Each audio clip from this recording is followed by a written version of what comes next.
జగన్ గారు కంపల్సరీ ఇస్తాడు. అన్నాడంటే మాత్రం చేస్తాడు. అన్నాడు ఆయన నోట వచ్చిందంటే మాత్రం తన తప్పకుండా నెరవేరుస్తాడు. గత 5 ఏళ్లలో మరి ఈయన చేసిన పనులు ఏమున్నాయండి? ఒకే చోట కూర్చున్నాడు. జనాలు మొత్తం అందరినీ పిచ్చోళ్ళని చేశాడు. అక్కడ తాడేపల్లిలో కూర్చొని సచివాలయంలో కూర్చున్నట్టు క్రియేట్ చేసి మొత్తం అన్నీ అక్కడి నుంచి ఆపరేట్ చేశాడు ఆయన. ఏపీ అప్పుల్లో ఉంది. ఈ అప్పులు చూసుకోవాలి, ఇటు ప్రజలకి దగ్గర అవ్వాలి, ప్రజలకు ఇచ్చిన హామీలు కూడా నెరవేరవాలని చంద్రబాబు నాయుడు గారికి, పవన్ కళ్యాణ్ గారికి ఉంది. ఉద్యోగాలు తెలిసిన వాళ్ళకి ఉద్యోగాలు వాళ్ళకి ఇచ్చుకుంటున్నారు ఇల్లు, మాకు ఇస్తాలేదు ఇల్లు. అందరూ ఒకటేలాగా చూడాలి ఎవరినైనా. ఆఫీసులు చుట్టూరు ఎన్నో చుట్టూరు తిరిగి అలసిపోయావు. కానీ మనిషి ఏదైనా పట్టించుకున్నాం అనే మనిషి ప్రేమగా ఉండాలండి. 2024 జూన్ నుంచి 2025 జూన్ వరకు చంద్రబాబు నాయుడు గారు ఎన్ని పథకాలు ఇచ్చారు, ప్రజలకి ఎంత బాకీ ఉన్నారు కూడా ఇలా నాయకులు వెళ్ళి వాళ్ళ ప్రజలకి చెప్పాలని చెప్పేసి కూడా సూచనలు ఏం చెప్తారు దీని గురించి? ఏం చెప్పేది ఏం లేదండి. ఏం సూచనలు ఇచ్చినా ఏం చేసినా ముందే ఇచ్చేసాడుగా. నా దగ్గర ఏం లేదు, అంత ఖాళీ అయిపోయింది అని చేతులు ఇచ్చేసాడుగా. ఇంకేం చేస్తాడండి? ప్రజల్లోకి వెళ్ళినా ఏం చేసేది లేదు. ప్రజలకు కూడా అర్థమైపోయింది. కలబొల్లి మాటలు చెప్తున్నాడు, అధికారం కోసం అట్లా మోసం చేసాడు, మాయ మాటలు చెప్పేసి అని చెప్పి జనాలకు అర్థమైపోయింది. మళ్ళీ మేమే వస్తాము, ప్రజలకి అన్ని పథకాలు ఇస్తాము, 2019 ఇచ్చినట్టుగా మించి పథకాలు ఇస్తామని చెప్తున్నాడు. మళ్ళీ ఎవరు? చంద్రబాబు నాయుడు గారా?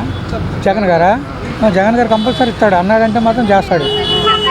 అన్నాడు ఆయన నోట వచ్చిందంటే మాత్రం తన తప్పకుండా నెరవేరుస్తాడు. ఆయన ఇదిలో నుంచి వచ్చిందే అది. మాట తప్పే మర్చిపోదు. ఆయన అన్నాడంటే చేసి తీరుతాడు, అంతే. చాలంటే వేరే విధంగా అర్థం కాదు. జనాలకు తెలుసు ఆయన అన్నదని చేశాడండి. మళ్ళీ వచ్చే అవకాశం ఉంటుందంటారా? తప్పకుండా ఆయనే రావాలి, ఆయనే వస్తాడు. ఏ విధంగా అంటారు? 11 సీట్లకే పడిపోయింది కదా. అయ్యే జనాలు తెలుసుకుందండి ఎందుకు పడిపోయిందో, ఎలా పడిపోయిందో అని కాడ మీకు చెప్పవసరం లేదు.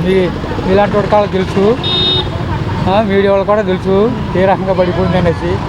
మామూలుగా 1-2 ఇది అనుకుంటే అనుకోవచ్చు. మరి అంత తేడా పడిపోయింది అంటే తేడాగానే ఉంది. తేడా తెలిసారండి. జూన్ 2024 నుంచి జూన్ 2025 వరకు చంద్రబాబు నాయుడు ఎన్ని పథకాలు ఇచ్చాడు, మీకు ఎంత బాకీ ఉన్నాడని చెప్పేసి కూడా మాజీ ఎమ్మెల్యేని వెళ్ళి ఆ ప్రజలకి వివరించాలని చెప్పేసి కూడా చెప్తున్న మాట మీరేమంటారు? గత జూన్ నుంచి జూన్ వరకు జగన్మోహన్ రెడ్డి గారు ఎమ్మెల్యేలకి ఎంత బాకీ ఉన్నారు ఏంటైనా? చంద్రబాబు నాయుడు గారు ప్రజలకి ఎంత బాకీ ఉన్నారు, ఎన్ని పథకాలు ఇచ్చారని చెప్పేసి కూడా వివరించాలని వాళ్ళ ఎమ్మెల్యేలను వెళ్ళమంటున్నాడు. గత 5 ఏళ్లలో మరి ఈయన చేసిన పనులు ఏమున్నాయండి? ఒకే చోట కూర్చున్నాడు. జనాలు మొత్తం అందరినీ పిచ్చోళ్ళని చేశాడు. అక్కడ తాడేపల్లిలో కూర్చొని సచివాలయంలో కూర్చున్నట్టు క్రియేట్ చేసి మొత్తం అన్నీ అక్కడి నుంచి ఆపరేట్ చేశాడు ఆయన. ఆయన వచ్చే పథకాల మీద బేస్ అయిపోయి జనాలకి ఇంకేమందరం 30 ఏళ్ళు నేనే ఉండాలి కదా ఫిక్స్ అయిపోయాడు. మరి ఆయన ఏం చేశాడు? విపరీతంగా రేట్లు పెంచాడు ప్రతిదాని మీద. ఆయన చేసినయే ఇసుక ఛార్జీలే కానీ, ఇసుక ఛార్జీలు, కరెంటు బిల్లు కానీ, ఏదైనా కానీ ఇవన్నీ ఆయన పెట్టినయే కదా. ఇప్పుడు వచ్చి తగ్గలేదు అవి. సర్ఛార్జీల మీద మోత అప్పుడే మోగింది, అప్పుడే వేసి వసూలు చేశాడు ఆయన. మరి అలా చేసిన పనులకి ఇప్పుడు ఈ గవర్నమెంట్ నానా ఇబ్బందులు పడుతుంది. జూన్ 2024 నుంచి జూన్ 2025 వరకు ప్రజలకి చంద్రబాబు నాయుడు గారు ఎంత బాకీ ఉన్నారో క్యూఆర్ కోడ్ స్కాన్ చేస్తే ప్రజలకు తెలిసిపోయింది. క్యూఆర్ కోడ్ స్కాన్ చేసిన ప్రజలకి తెలిసిపోయినా కూడా చంద్రబాబు నాయుడిని గారు ఏమీ జరగదు. ఎందుకు జరగదంటే ఏపీ అప్పుల్లో ఉంది. ఈ అప్పులు చూసుకోవాలి, ఇటు ప్రజలకి దగ్గర అవ్వాలి, ప్రజలకి ఇచ్చిన హామీలు కూడా నెరవేరవాలని చంద్రబాబు నాయుడు గారికి, పవన్ కళ్యాణ్ గారికి ఉంది. జగన్మోహన్ రెడ్డి గారు మంచి పనులే చేశాడు. కానీ ఇంకోటి ఏంటంటే ఇప్పుడు ప్రతిపక్షంలో ఉన్నాడు కాబట్టి ఇప్పుడు చంద్రబాబు నాయుడు బాకీ ఉందని నువ్వు పిఆర్ కోడ్ అని చెబుతున్నాడు కదా. ఇంకా 4 సంవత్సరాలు ఉంది. ఇంకా 3 సంవత్సరాలు, ఇంకా 2.5 సంవత్సరం గడిచిన తర్వాత అప్పుడు ఆలోచించి ఎమ్మెల్యేలని ఇంటింటికి పంపించి అప్పుడు ప్రజల్లోకి నడిస్తే అప్పుడు ఏదన్నా బాగుండిద్ది. వాళ్ళకి ఇచ్చిన హనీమూన్ పీరియడ్ టైం అయిపోయింది, మన ప్రజల తరపున పోరాటం చేయాలంటున్నాడు కదా. ఎంత ప్రజల తరపున పోరాడినా కూడా వాళ్ళ దగ్గర ఉంటే ఇస్తాలు గురు. 1 year అయింది, ఇంకా 4 సంవత్సరాలు ఉంది. 4 సంవత్సరాల్లో కీర్ చేస్తాడేమో. ఎలా చెప్తాం? చంద్రబాబు నాయుడు గారు పాప అన్నీ ఇప్పుడు రాజధాని ఇప్పుడు మొక్క పెట్టిన తర్వాత ఆ మొక్కకు నీళ్ళు పోయేలా జగన్మోహన్ రెడ్డి గారు ఆ మొక్క ఎండిపోయింది. ఎక్కడో మొక్క వేసాడు, ఆ మొక్కను వదిలేశారు. మొదటి చంద్రబాబు నాయుడు ఏ మొక్క వేసాడో ఆ మొక్కే నీళ్ళు పోయాలి, కానీ రెండో మొక్క నీళ్ళు పోతే ప్రజలు ఇబ్బంది పడరా? ఇప్పుడు రాజధాని ఆడన్నాడు, సర్లే అక్కడ అన్నాడు. ముందు చంద్రబాబు నాయుడు ఒక మొక్క పెట్టిన తర్వాత ఆ మొక్కలోనే ఫాలో అవ్వాలా, నీళ్ళు పోయాలా? జగన్మోహన్ రెడ్డి 3 కలవల మీద కాలేసి పాలు పొంగిచ్చాడు. ఈ రాష్ట్రం ఏడ అభివృద్ధి అయింది? ఎక్కడ రోడ్లు బాగుపడ్డాయి? ఎక్కడ బస్ స్టాండింగ్లు బాగుపడ్డాయి? ఇప్పుడు కొద్ది గొప్ప ప్రజల దగ్గరికి వీళ్ళు వెళ్తున్నారు, వాళ్ళు వెళ్తున్నారు. ఇంకా 4 సంవత్సరాల టైం ఉంది కాబట్టి చంద్రబాబు నాయుడు గారు మంచి చేస్తాడని నేను కోరుతున్నాను. మాకు ఇల్లు ఇప్పించాలండి. ఆయనతో మాట్లాడానండి, లోకేష్ గారితో. లోకేష్ గారికి వెళ్తుందంట కదా. మాకు జగన్ ఉన్నప్పుడు ఇల్లు వచ్చినాయండి, మాకు పైన వచ్చింది. 70 సంవత్సరాలు, నాకు 60, మేము పైకి ఎక్కలేము. ఆఫీస్కి వెళ్తే ఎవరికి నొప్పులు లేవు, ఎవరికి జబ్బులు లేవు అంటున్నారు. వాళ్ళ ఉద్యోగాలు మున్సిపాలిటీ ఆఫీసులో వాళ్ళ ఉద్యోగాలు తెలిసిన వాళ్ళకి వాళ్ళకి ఇచ్చుకుంటున్నారు ఇల్లు. మాకు ఇస్తాలేదు ఇల్లు. అది దయచేసి నిన్న జగన్మోహన్ రెడ్డి గారు వాళ్ళ నాయకులతో భేటీ అయ్యి చంద్రబాబు నాయుడు గారు ఇచ్చిన హామీలను గాలి వదిలేశారు. మీరు ప్రజల దగ్గరికి వెళ్ళి మొత్తం వివరించాలి, QR కోడ్ ఇస్తా అని చెప్పేసి కూడా అన్నమాట. మీ దగ్గర ఇప్పుడు మా దగ్గరకు వస్తే మేము చెప్తామండి, ఇలాగ మీరు ఉన్నప్పుడు ఇచ్చాం, డబ్బులు కూడా కట్టామండి, అప్పులు చేసి కట్టాము డబ్బులు. పైన 4 ఫ్లోర్లు ఇచ్చారు, ఇప్పుడు సంవత్సరంన్నర అయింది. అదేమో అప్పుడు 60,000కి వడ్డీ కట్టుకోవాలి, మేము ఇక్కడ అద్దుకోమంటున్నాం. ఆ ఇంటికి వెళ్ళిపోతాం బాబు, మాకు ఎంత ఇప్పించండి అంటే అవి ఇస్తాలేదు ఇల్లు. ఆ తిరిగి అలసిపోయి ఊరుకున్నాడు. ఇప్పుడేమో ఆయనకేమో ఆపరేషన్, మేము ఇప్పుడు ఎక్కడికి వెళ్ళాలి? ఆ ఇల్లు మీకేమో సొంత ఇల్లు ఉంది కదా, మీరు అద్దెంట్లో ఉంటున్నారేట అంటున్నారు. 4వ ఫ్లోర్ ఎక్కడెక్కించి తీసుకెళ్ళండి ఆయన్ని? 70 సంవత్సరాల మనిషిని, మోకాలు ఆపరేషన్ చేయించుకున్న మనిషిని. దయచేసి ఆ లోకేష్ గారు ఏమైనా సాయం చేస్తే బాండావమ్మ గారికి చెప్పి సింగనగర్ రైలు కట్ట దగ్గర వస్తాయండి ఇల్లు. వెళ్ళాము, అందరి దగ్గర తిరిగామండి, మళ్ళీ వెళ్తాము. ఏదన్నా అక్కడికి హెల్ప్ చేస్తే మళ్ళీ నెలాఖరు ఆయన హాస్పిటల్ నుంచి వచ్చాక మేము వెళ్తాం. ఎలా ఉంది కూటమి ప్రభుత్వం పనితీరు, సంవత్సరం పరిపాలన? ఎలా ఉంది? మన కష్టాలు ఎప్పుడూ తప్పట్లేదు, కష్టపడటం ఎప్పుడు ఇదే బాధ. మనకి ఏం సౌకర్యం, మనకేం పడే వాళ్ళకి పడ్డాయి కానీ మాకేం లేవు. అప్పుడు జగన్ ఎక్కేటప్పుడు 40 సంవత్సరాలకి డబ్బులు పడ్డాయి, డ్వాక్రాకి డబ్బులు పడ్డాయి. ఈసారి కొంతమంది పిల్లలు ఉన్న వాళ్ళకే ఉంది, పొలాలు ఉన్న వాళ్ళకే, కానీ మళ్ళీ లేని వాళ్ళకి ఏమి లేదు. పొలం లేదు, లేదు, ఏ అవకాశం లేదు. మరి ఆగస్టు 15 నుంచి ఉచిత బస్సు ప్రయాణం అంటున్నారు, ఆడబిడ్డ నిధి కింద 1500 ఇస్తామంటున్నారు. ఎలా అనిపిస్తుంది? మరి ఆయన ఇది ఏం చేస్తాం, ఇస్తే సంతోషమే. పేదవాళ్ళం బతకలేకపోతే కూలికి వెళ్తే కూలి కూడా లేదు, జరగడం ఇబ్బంది. ముసలాయన ఆయన ఇద్దరిని పెంచాలి, పాపని ముసలాయన 200 కూలి. పింఛన్ వస్తుందా? ఆయనకే వస్తుంది పింఛన్, ఎక్కడికి వెళ్ళట్లేదు, తిరగలేకపోతాడు ఆయన. పాప కూడా పిచ్చులు వస్తాయి, ఆ పిల్ల కూడా ఇక్కడ పనికి వెళ్తాం. పిల్లకి మరి ఆ పిల్ల ఇంటికాడే ఉంటాను, ఇద్దరిని పెంచాలి.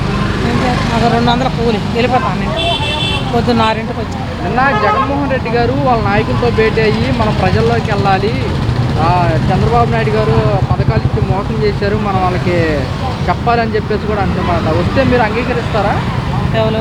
జగన్మోహన్ రెడ్డి అందరూ ఒకటే, మనకి ఎవరైతే మనం ఏం చేయాలి, అందరూ మనం అలాగే చూడాలి. మేము ఎప్పుడూ అనుకోలేదమ్మా, అందరూ ఒకటేలాగా చూడాలి. ఎవరినైనా తేడాగా ఎప్పుడు ఎవరు చూడాలి. అంటే చంద్రబాబు నాయుడు గారు ఎన్నికల ప్రచారాల్లో చెప్పిన పథకాలు ఏమీ అమలు చేయట్లేదు, జూన్ 2024 నుంచి జూన్ 2025 వరకు మీకు ఎంత బాకీ ఉన్నాడో చెప్పాలి అని చెప్పేసి కూడా అంటున్నమాట. మీరేమంటారు? తెలీదా దానికి? సరే, గతంలో వాలంటీర్స్ ఉండేవాళ్ళు కదా, ఎలా ఉంది? వారంటీ దానివల్ల మనకేం బియ్యాలే తెచ్చి ఇంటికి ఇచ్చారు, మనం స్టోర్ కాడ కట్టి వెళ్ళవలసి వస్తాం. అప్పుడు అంటే ఇంటికి తెచ్చి బండి ఇచ్చారు, ఇప్పుడు మన స్టోర్ కాడికి వెళ్ళవలసి వస్తాం. ఇప్పుడు బాగుందా? అప్పుడు పద్ధతి బాగుందా? రేషన్కి అప్పుడు అన్నీ బాగానే ఉన్నాయి, అప్పుడు బాగాలేమని మనం అనుకోలేవులే, అప్పుడు బాగానే ఉన్నాయి. కొంతమంది అలాగే ఇష్టం, కొంతమంది ఇలాగే ఇష్టం, మనం ఏది అనుకోలేదు, అందరూ ఒకటేలాగే మనం అనుకుంటాము. కానీ ఎప్పుడు మనం మళ్ళీ జగన్ వస్తా అంటున్నాడు, వచ్చే అవకాశం ఉంటుందా?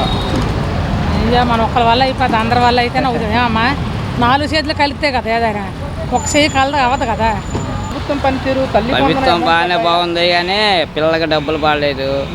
అయితే ఏంటంటే పేరు కొద్దిగా తప్పుపడింది, ఆ పేరు కూడా సరి చేసుకుంటా ఆఫీసులు చుట్టూరు ఎన్నో చుట్టూ తిరిగి అలసిపోయాం. కనీసం మనిషి ఏదైనా పట్టించుకున్నామనే మనిషి ప్రేమతో ఉండాలండి. అంతేగాని ఏదైనా సచివాలయానికి వెళ్ళాము. తర్వాత మార్కెట్ దగ్గర కూరగాయల మార్కెట్ దగ్గర అక్కడ కూడా వెళ్ళి అడిగితే పేరు కొంచెం తప్పు పడింది, కొద్దిగా అంచనా ఏమన్నా అదిగో నెల అంటారు, ఇదిగో 3 నెలలు అంటారు, తిప్పడమే కానీ ఒక్కటి కూడా చేస్తాం లేదు. రాజరాజపేట కొత్తది ఏంటి అసలు పేరు అడిగినా కూడా ఇంతవరకు ఆసూది లేదు, చెప్తలేరు. అదిగో అన్నారు, ఇదిగో అన్నారు, అదే మాట అంటున్నారు. గతంలో జరుగుతుంది. జగన్ ప్రభుత్వం నుంచి స్టార్ట్ అయింది. ఆయన ప్రభుత్వం ఆయన ఈయన గెలిచాడు, మరి ఈయన ప్రభుత్వం కూడా అడుగుతున్నాం. ఏదైనా న్యాయం ఉంటే మాకు చేయండి. పేదవాళ్ళం, మధ్య కుటుంబంలో తెల్లారితే రిక్షా బండి వేసుకునేవాడిని, కూలి పనులు చేసుకునేవాళ్ళం. అది కూడా న్యాయం. ప్రభుత్వం న్యాయంగా మమ్మల్ని కూడా పేదవాళ్ళని మమ్మల్ని కూడా కొద్దిగా కనికరించమని అడుగుతున్నాం. మా ప్రేమతో ఉంటాం, ఏదో చర్చికి వెళ్తాం, ఏదో మాకు అనుకూలంగా వాళ్ళు చేస్తే చాలు. ఓకే, నిన్న జగన్మోహన్ రెడ్డి గారు వాళ్ళ నాయకులతో భేటీ అయ్యి మీరు మొత్తం కూడా ప్రజల దగ్గరికి వెళ్ళిపోవాలి, చంద్రబాబు నాయుడు గారు ఇచ్చిన హామీలు గాలి వదిలేశారు, మీరు వెళ్ళి చెప్పాలి అంటున్నారు. వాళ్ళు కనుక వస్తే మీరు స్వాగతిస్తారా? వాళ్ళని స్వాగతిస్తాం. ఎందుకు స్వాగతించామండి? బల్లెలు అలాగే అనుకోకండి. మనం స్వాగతిస్తాం. ఎందుకు? ప్రేమతో ఉంటాం, అందరం మనుషులమేగా, ప్రేమతోనే ఉంటాం, స్వాగతిస్తాం. ఏదో మాకు ఉంటాయిగా కొద్దిగా. ఇంటికి వస్తే మా సమస్యలు ఏంటో మాకు చెప్పుకున్నాం ఆయనకి. అది ఆయన కూడా కొద్దిగా ఆలోచించుకొని కూడా చెబితే మా సమస్యలు కూడా తీరుస్తాడని నమ్మకం మాకు ఉంది. మీ సమస్యలు ఏదైనా ఉంటే మా మాజీ ఎమ్మెల్యేలు వస్తారు, వాళ్ళకి చెప్పండి అని చెప్పేసి కూడా జగన్మోహన్ రెడ్డి అంటున్నమాట. అవును, కట్టే. ఎవరు రాలే మా ఏరియాకి, వస్తారు మా ఏరియా ఇంకా రాలేదు. వస్తే మా సమస్యలు ఏంటో చెబుతాము. ఏంటి ఆయన మా బాధలు ఏంటో చెప్తాం. మధ్య కుటుంబంలో ఏదో కూలి పనులు చేసుకున్నాం, రిక్షా బండి తీసుకున్నాం మధ్య కుటుంబంలో. మరి మాలాంటి వాళ్ళకి పనులు పాటలు తెల్లారితే రిక్షా బండి వేసుకున్నాం. జగన్మోహన్ రెడ్డి మళ్ళీ 2029లో వస్తాను అన్నాడు. వచ్చే అవకాశం ఉంటుంది అంటారా? గెలుస్తాడా? అవి వచ్చే అవకాశం మనకు తెలియదు. నాకంటే సరి లేదు. ఏంటంటే వచ్చారో రారో అది అంతే. ఏంటంటే కూరగాయలు తీసుకొని వెళ్తున్నాం.